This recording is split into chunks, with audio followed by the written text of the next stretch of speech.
సీతమ్మ తల్లి నారచీరలు ఆరేసుకున్న ప్రదేశానికి వచ్చేసాం. అంతా కొత్త కొత్తగా ఉందండి, ఇదివరకులాగా అనిపించట్లేదు. ఇలా డౌన్లోకి దిగి అక్కడ ఒక చిన్న వంతెనలాగా ఉంది, అది దాటైతే వెళ్ళాలన్నమాట. ఇక్కడైతే ఒక రకమైన పండ్లు అమ్ముతున్నారండి. ఇవి శబరి శ్రీరాముడికి పెట్టిన పండ్లు అనమాట. వీటినే తునికి పండ్లు అంటారు. అమ్మేవాళ్ళు అలా చెప్తున్నారు, శబరి శ్రీరామునికి పెట్టిన పండ్లు అని. మేము వచ్చేటప్పుడు తీసుకుంటామని అయితే వచ్చేసి ఈ బండలన్నీ ఇలా నిలువు చారల్లాగా ఉన్నాయండి. వాటికైతే నామాలు పెట్టున్నాయి. ఇదివరకైతే అలా పెట్టలేదండి, ఇప్పుడే ఫస్ట్ టైం పెట్టారు. ఇక్కడ చూడండి, క్యూ కట్టామో నా వెనుక ఎంతమంది ఉన్నారో, ఇంకా నాకన్నా ముందుగా కూడా ఉన్నారండి. బ్యాచ్లుగా పంపిస్తున్నారండి. ఇక్కడ ఆఫ్ చేసి ఒక తాడు అడ్డుగా పెట్టి కంట్రోల్ చేస్తున్నారు. ఒక 20-25 మందిని పంపిస్తున్నారు. వారు రిటర్న్ అయినప్పుడు మళ్ళీ ఇక్కడ ఉన్న వాళ్ళని పంపిస్తారు. సీతమ్మ తల్లి ఇక్కడ స్నానం చేసేదట, శ్రీరాముడు కూడా ఇక్కడికి వచ్చేవాడట. ఇద్దరు అచ్చనగిల్ల ఆడుకునేవాళ్ళు, ఆ ఆనవాళ్ళు కూడా ఇక్కడ ఉన్నాయని చెప్తున్నారు. వచ్చేటప్పుడు ఆ గడలో వంతెన మించి వస్తారండి. ఇక్కడ ఉన్నది శ్రీరాముడి సింహాసనం అండి.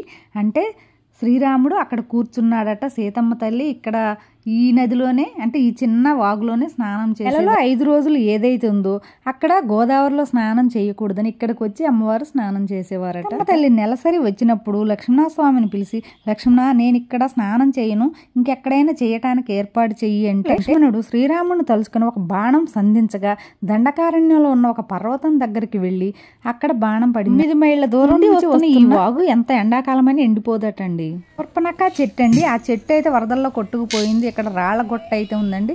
ఆ గుట్టలో ఒక 10 రూపాయలు ఇచ్చి 3 రాళ్ళు కొనుక్కొని మనం వెనక నుంచి ఇలా వేస్తే మనకి మంచి జరుగుతుందని చెప్తున్నారు. తర్వాత వెళ్ళిన వాళ్ళు ఇప్పుడు రిటర్న్ అయ్యారు. చూడండి, సీతమ్మ తల్లి నార చీరలు ఆరేసుకున్న ప్రదేశం చూసాం కదా. ఇప్పుడు మనం పన్నశాల రిటర్న్ అయ్యామండి. ఇక్కడైతే పూలు అమ్మేవాళ్ళు కొనని వెంటబడుతున్నారండి. కొనేదాకా అయితే వదిలిపెట్టరండి. ఈ షాపింగ్ మాల్స్ అయితే చాలా బాగున్నాయండి. ఇక్కడ ఈ రాగి చెట్టు ఎన్ని సంవత్సరాల క్రితంతో చాలా హైట్లో ఉందండి. కొంచెం ముందుకు వెళ్ళి టర్నింగ్ తిరిగితే గుడి అయితే వచ్చేస్తుందండి. గుడి ముందుకైతే వచ్చామండి. లోపలికి రాండి అని పిలుస్తున్నారండి. ఎందుకంటే చెప్పులు కూడా లోపలే పెట్టుకోవాలంట. అంటే దానికి కౌంటర్ ఉంది, అంటే డబ్బులు కట్టాలి మనం. ఫోన్ కూడా ఎలో లేదు, ఫోన్ కూడా ఇక్కడ కౌంటర్లోనే పెట్టి లోపల దర్శనానికి అయితే వెళ్ళాలండి. పన్నశాల దగ్గరకు కూడా వెళ్ళేది కాదండి, మనం చుట్టూ తిరిగి చూడడమే. ఎందుకంటే ఫోటోలు తీసేవాళ్ళు ఉన్నారు.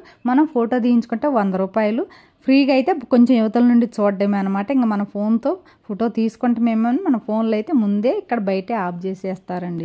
అయితే నేను నేపాల్లో కొనుక్కొచ్చండి, చాలా బాగుంటాయి. రోడ్డుని కాసేపు కూర్చుందామని ఇలా ముందుకైతే వచ్చామండి. గోదావరి గాలి వీస్తుందండి, చల్లగా ఎంత హాయిగా ఉందండి. ఇక్కడైతే కాసేపు కూర్చొని సేద తీరామా.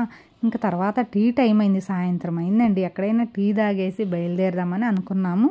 ఇలా మినీ అరుణాచలం చూసుకొని రిటర్న్ బయలుదేరేసరికి 8 అయిందండి. మేము బంజర్లో వచ్చి ఆగామండి నైట్ 10ంటికి. వీడియో నచ్చితే లైక్ కొట్టండి, షేర్ చేయండి, సబ్స్క్రైబ్ చేయండి, కామెంట్ చేయండి.